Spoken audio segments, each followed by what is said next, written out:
Yes, sir. Good. New York State Racing Parimutuel Wagering and Breeding Law, Section 102, provides that the New York State Gaming Commission shall consist of 7 members appointed by the governor, by and with the consent and advice of the Senate. 4 members confirmed by the New York State Senate are necessary to afford the commission an ability to establish a quorum and undertake action. This present meeting of the commission is now called to order. Ms. Secretary, please call the roll. John Crotty, Here. Peter Machete, Here. John Baklemba, Here. Barry Sample, Here. Jerry Skirnick, Here. Todd Snyder. Here.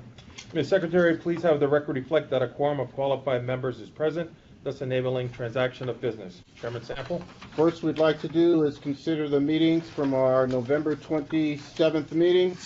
Minutes of the commission meeting conducted on November 27th have been provided to members in advance. At this time, I'd like to ask if members have any edits, corrections, and/or amendments. Everybody's okay? Yes. Let the record reflect that the minutes were accepted. Next on the agenda is the report of the acting executive director. Thank you, Mr. Chairman. As for casino development, there are 3 commercial casinos up and running in New York. The 4th, Resorts World Catskill, announced last week their plans to open ahead of schedule on February 8th. The opening comes several weeks ahead of the previously announced opening date of March 1. The facility will offer patrons 150 live table games and 2,150 state-of-the-art slot machines. Guest amenities will include 332 all-suite luxury rooms, which include 12 penthouse suites, 8 garden suites, and 7 two-story villas, 2 indoor pools, a spa and fitness center, and year-round 2,500-seat event center. Resorts World Catskill will feature extensive casino gaming options, first-class amenities, and luxury accommodations, all within 90 miles of Manhattan. It is the cornerstone of a $1.2 billion project that will include the casino resort, a planned entertainment village, an indoor water park lodge where construction is now underway and expected to open early next year, and an 18-hole Rees-Jones designed golf course. The Resorts World Catskill Casino is expected to provide more than 1,400 jobs to the region. Resorts World Catskill will be open to the public 24 hours a day, 7 days a week, 365 days a year. I should also mention that the Oneida Nation will be opening their 3rd casino, Point Place Casino in Bridgeport near Syracuse, on March 1. The $40 million facility will offer 65,000 square foot casino and feature 500 slot machines and 20 table games. Any comments on the report?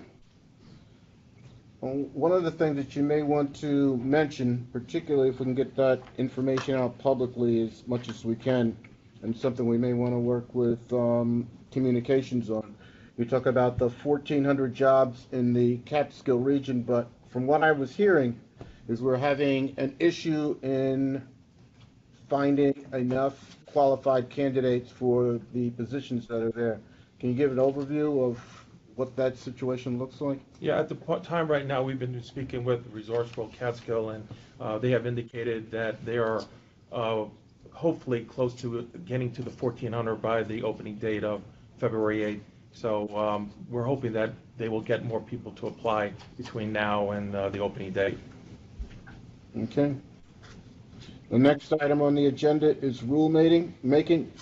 New York State Racing, Parimutuel Wagering, and Breeders' Law authorizes the Commission to promulgate rules and regulations as it deems necessary. To carry out its responsibilities in that regard, the Commission will from time to time promulgate rules and rule amendments pursuant to the State Administrative Procedure Act. We have 2 items for consideration today. Ron, will you please outline the first item? Yes. For Commission consideration is the adoption of a revised proposed rulemaking in regard to additional time restrictions on the use of non-steroidal anti-inflammatory drugs, NSAIDs, before horse races. NSAIDs act to reduce pain by inhibiting the inflammatory process, which can improve healing and recovery from injury, but can also inhibit the effects of the natural healing process, including swelling and associated pain that would prevent a horse from sustaining further injury. The intent of this rulemaking is to prevent concurrent and otherwise excessive administrations of NSAIDs and racehorses. This practice, commonly known as stacking, could be employed to enhance and disguise the presence of prohibited substances in horses from regulated testing methods. This rulemaking proposal was published initially in the November 9, 2016 State Register. At that time, the proposal was intended to disallow the use of more than one NSAID within 1 week of racing, as NSAIDs can be administered in combination that increase the potency and duration of the effect of the drugs. After consideration of public comments from the Racing Medication and Testing Consortium and the New York Thoroughbred Horsemen's Association, the Commission revised the proposal to permit up to 2 NSAIDs within 1 week of racing, provided that one is not used within 96 hours of the race and the other is not used within the current 48-hour restricted period. The revision preserved the intent of the initial proposal while addressing a legitimate concern raised in comments received. The revised proposal also includes a rule amendment to delete melicofenamic acid, formerly known as Arquel, as an NSAID permitted to be administered within 1 week of racing. This substance is no longer marketed by any pharmaceutical company, and it might be efficacious for more than 48 hours. There is no veterinary necessity for its use within 1 week of racing, and there is no national threshold for this drug. The revised proposed rulemaking, including the text of the revised proposed rule, was published in the November 22, 2017 State Register, a copy of which is attached. The public comment period for the revised proposal expired on December 22, 2017. 2 comments were received, one from the New York Racing Association and one from the horse trainer and chair of the New York Thoroughbred Horsemen's Association Aftercare Committee. Both supported the revised proposal. Staff recommends that the Commission adopt this revised proposed rulemaking. Commissioners, do we have any questions on the adoption of the revised rulemaking regarding additional time restrictions on the use of non-steroidal anti-inflammatory drugs before horse races? Any questions? No. May I have a motion to adopt the rule? So moved. Second? Second. All those in favor? Aye. Aye. The motion carries. Ron, will you please outline the second item? For Commission consideration is a proposal to allow a claimant to void a claim of a thoroughbred horse that is discovered to have become lame or experienced epilepsy due to exercise-induced pulmonary hemorrhage in a claiming race. Under the historical claiming rules, after the starting gate of a race is opened, the ownership of a claimed horse was transferred to the new owner, who bore the risk of injury during the race, although the owner who entered the horse received any first one. The Commission has modified the traditional claiming rule in recent years to promote equine safety. In 2013, for example, the Commission amended the rules to permit a claimant to void a claim if the horse was banned from the racetrack. This action followed the recommendation of Governor Andrew M. Cuomo's New York Task Force on Racehorse Health and Safety in 2012. Under this new proposal, a claimed horse would go to the test barn. After an appropriate cooling out period, before which lameness is not always apparent, the state veterinarian who supervises the test barn would examine the horse for lameness, i.e. an alteration of the horse's gait. Such an examination would include a visual appraisal of the horse at rest and in motion on soft and hard surfaces. The veterinarian would determine whether the horse had grade 2 or higher lameness. The guidelines of the American Association of Equine Practitioners defines grade 2 as lameness that is consistently apparent under certain circumstances, circling hard surface. By comparison, grade 1 lameness is not consistently apparent, and grade 3 lameness is observable at a trot under all circumstances. This same standard of grade 2 lameness is used to put a horse on the veterinarian's list to prevent a horse from entering races. The state veterinarian would also examine the horse for epilepsy, bleeding from the nostrils caused by EIPH. If the state veterinarian determines that the horse has one or more of these conditions, he or she would inform the claimant or representative of the claimant who is present to take the horse. The claimant would then be permitted to elect to void the claim rather than take the horse from the test barn. If the claimant voids the claim, then the owner who entered the horse in the race and whose representative took the horse to the test barn would continue to be responsible for the horse. The claimant would also decide not to void the claim and may take the horse. This decision would not waive any other objections, i.e. for post-race positive, that might later be identified as a possible objection to the claim. The proposal is intended to provide further protections for the welfare of racehorses by removing the incentive to enter a horse prone to such conditions and hope that the horse might be claimed. A claiming race provides the opportunity to unload a horse that is prone to EIPH or lameness upon participating in high-speed exercise, conditions that would not be apparent to the examining veterinarian during a standard pre-race examination. This proposal will make it less likely that a horse will be entered to race if the owner or trainer has concerns about the soundness of the horse to race. If the owner or trainer cannot shift the ownership of a horse prone to lameness or epistaxis due to the rigors of racing to a claimant, then the incentive to race such a horse in a claiming race is reduced. The proposal also provides a medical benefit to claimed horses by introducing an appropriate lameness examination of a claimed horse before they are taken to the new barn. A horse with a significant injury might not show clinical signs of the injury immediately following the race due to the presence of elevated levels of endorphins, which are natural painkillers in the horse's system. It is not unusual for a horse to leave the racetrack without lameness, only to show clinical signs of lameness like cooling out.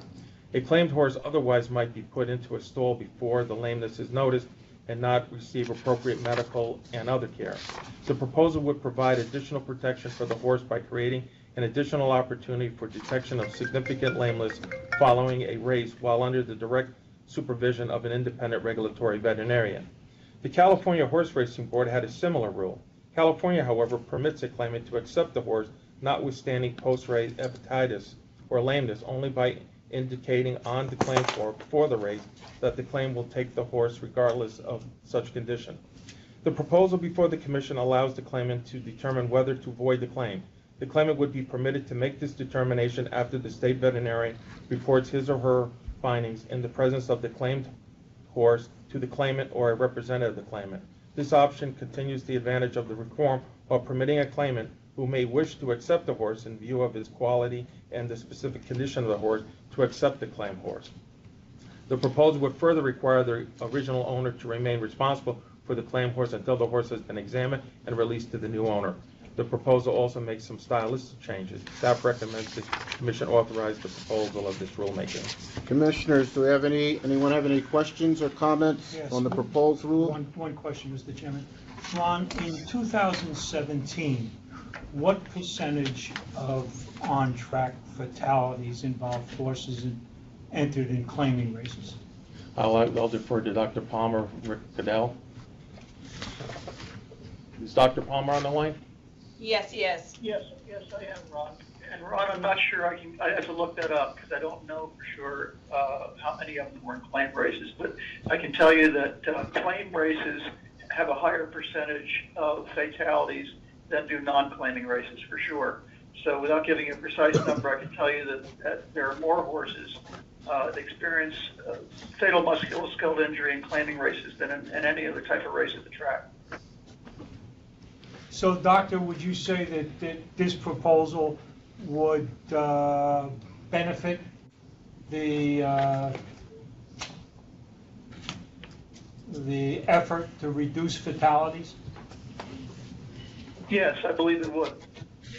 Thank you. Yeah, I'm a little concerned about the type of disputes that we're inviting in the future, right?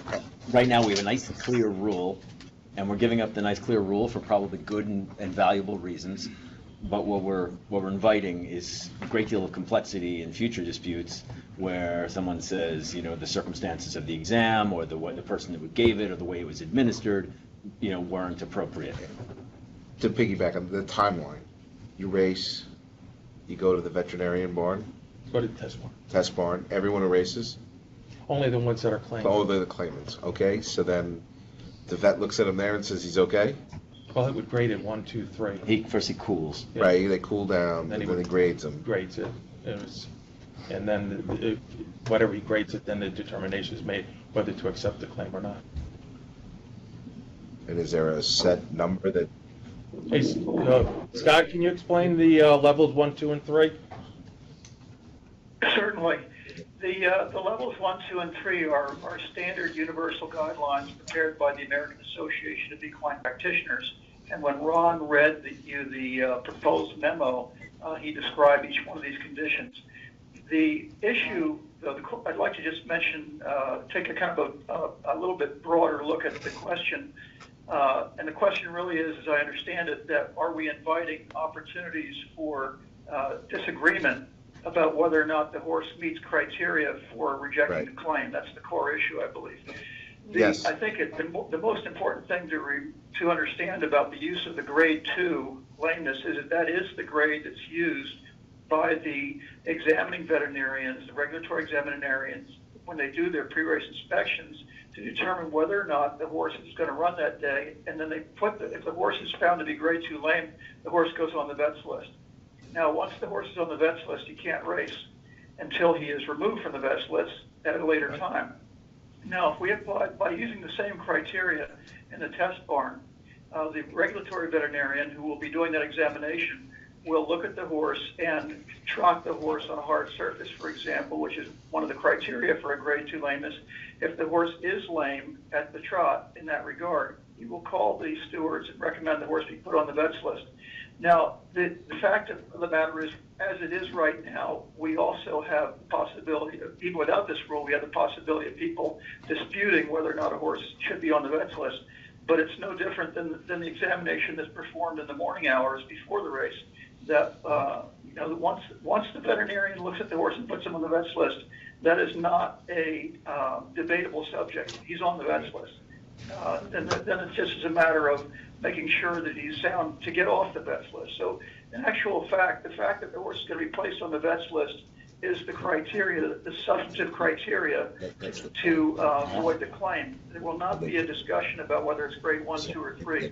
Once that horse is put on the vet's list by our veterinarian, and the stewards would do that, then the issue is closed at that point. There's no more discussion. Yeah. The first one's I not. could add a sort of a layperson's comment too, which is that the definition of grade 2, as you see in the memo, is that the defect in the gait is consistently apparent, meaning that when the state veterinarian, for example, has the horse go in a circle on a hard surface, the state veterinarian won't say, "Oh, there you see it. Oh, there you see it again." It would be consistently apparent. And this examination would be performed in the presence of a representative both of the original owner of the horse and of the claimant. So one follow-up. So the way this would work, if in the post-race exam, no lameness or insufficient evidence of lameness is found by the state vet, the transfer occurs of the horse. Can we assume that's not reviewable? That there's no complaint that's going to come to us. He should have No the vet. biopsies after the fact. Yeah, right. The vet should have found lameness. That's not going to come back to us in the form of some sort of dispute, is it? You should have known. Anybody can, Well, the fact of the matter is that raise the a horse dispute. could, at some point Because he in the was saying future, that that's- show signs of lameness that he would not show in the test barn. It's unlikely that would happen, but it's Then you take possible. the The NFL horse could get approach. back to And the you know that's barn, our you fault. walk all the way back to the barn, and then Could show have a been sign from of before. lameness. I don't know. But the actual He fact trained is out of that. that this Let him is out a of the barn and snapshot in test it time. out. Any lameness examination, whether it's pre or post race, is a snapshot in time. And the point is that this gives the horse a fairly significant amount of time by the time he walks off the racetrack. In other words, he's going to have been examined in the morning. He'll be examined before the race in the paddock. He'll be examined during the race. He'll be examined under regulatory supervision after the race as he walks over to the test barn. He'll cool out in the test barn. He'll be examined by our veterinarian in the test barn. Right. And if after all that he's okay, he appears to be all right, the claim is valid. Now, there's no guarantee that something couldn't, show up later on, and that is not going to change the definition of terms, because by the rule, the claim will have been declared official at that point. Can the claimer say he understands what the veterinarian said and take the horse? You said yes, right? Yes. What if they say no? Okay, I agree, the claim's valid, and two people rolled for it. Well, Two claims go in, no, the shake would have happened The before. shake occurred. Yes. they go do the test, winner says no. Loser says, I'd have taken The it. cover bidder. The cover bid. Cover bid's still there? Cover bid's dead, Once he's the gone. shake happens, the cover Cover It's bid's over? gone. Okay. I see. Okay. I move to accept the rule. Well done. Second, Sure. discussion on the motion? We're sending it out for public comment. This is for public comment, if everybody understands. Discussion on the motion? Well done. All those in favor? Aye. Opposed? Motion carries. The next item on the agenda are adjudications, and we have 3 of them today. Ron, can you? Sure. In the matter start of with the Andy first one? Hernandez, on October 30th, 2017, the state steward at Finger Lakes Racetrack issued a 7-day suspension of jockey Andy Hernandez for foul riding during the 4th race on October 25th, 2017, in violation of Commission Rule 4035.2. Mr. Hernandez requested a hearing, which was conducted on November 10, 2017. The hearing officer submitted a report dated November 28, 2017. The hearing officer recommended that the suspension ruling at the track be upheld. The Commission considered this matter at a meeting conducted pursuant to judicial or quasi-judicial proceeding exemption of the New York Public Officers Law, Section 108.1. The Commission duly deliberated and considered this matter and determined upon a majority vote, no, I guess it was a unanimous vote, okay, that the hearing officer's report and recommendations should be sustained. Next case. In the matter of Jorge Melendez, on June 30th, 2017, the Commission issued a summary suspension of groom Jorge Melendez, who worked at Finger Lakes Racetrack, because Mr. Melendez was found to have marijuana in his body in violation of Commission Rule 4042.5A. Mr. Melendez was offered a prompt hearing, but service at the address listed on his occupational license and at the farm at which he worked was unsuccessful. A hearing was held on the adjourned date of October 6, 2017, after further attempts to serve Mr. Melendez with notice. The hearing was conducted in Mr. Melendez's absence.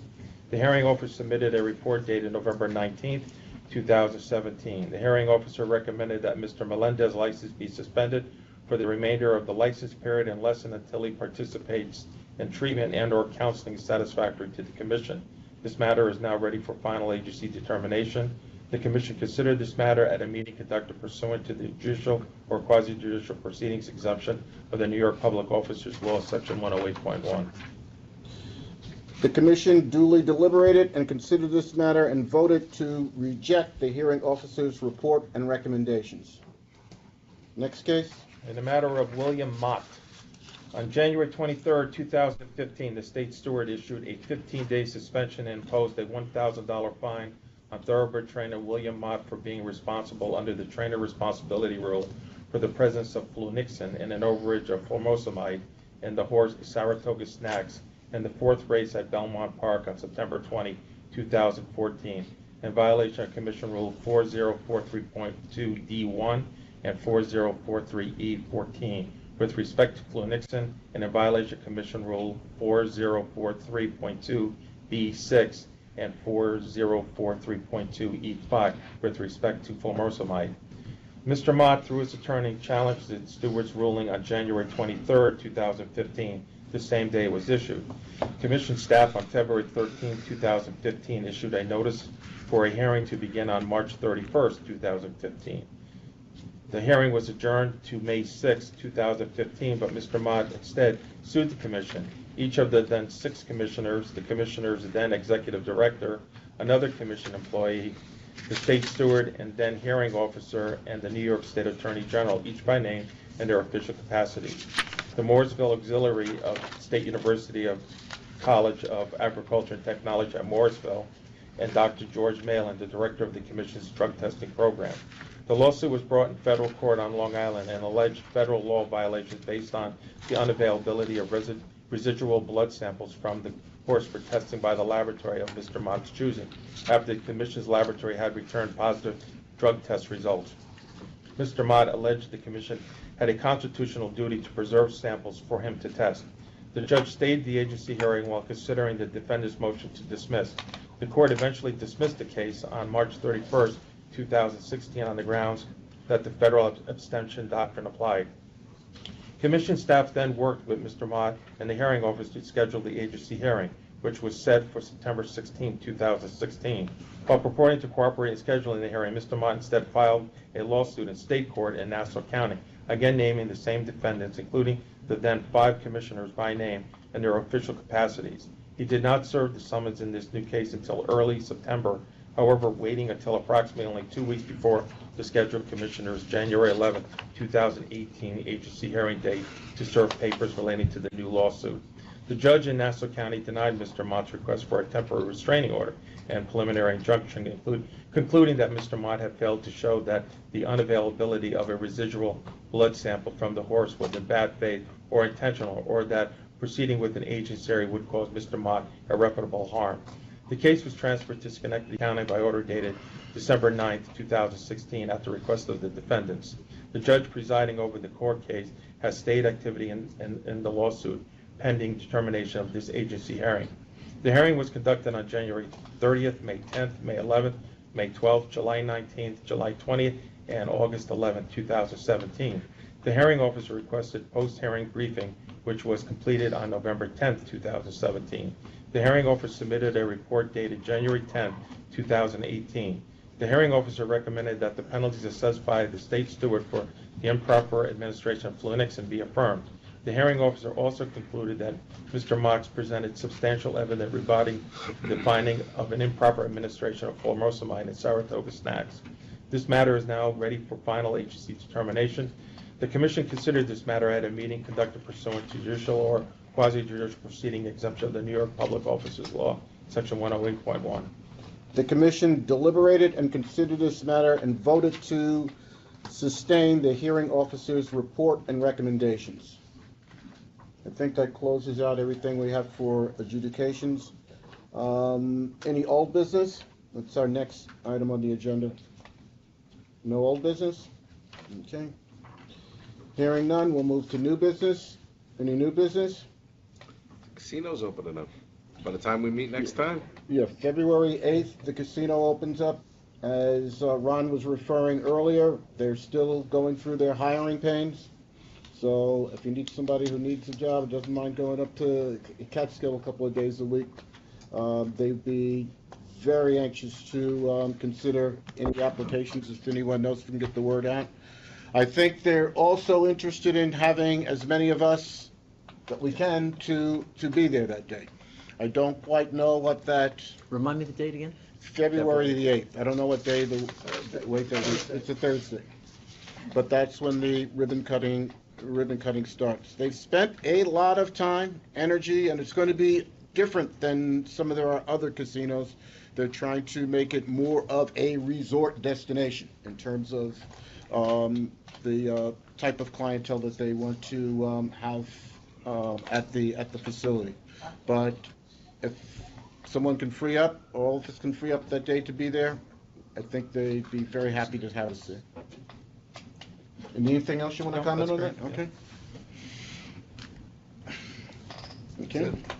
I guess the next item is working with Kristen on scheduling our next meeting. Tentatively, we're scheduled when, Kristen? February 26th. Okay. That's, Be out of town. that's I guess the last Monday of that month. Okay. So I think I'm out of town. we've already had one person said they're out of town that day. So if you can canvass everyone to try to get a fix on what works for what will work and what will not work. Okay. Next is adjournment. That concludes our public schedule. Okay. We still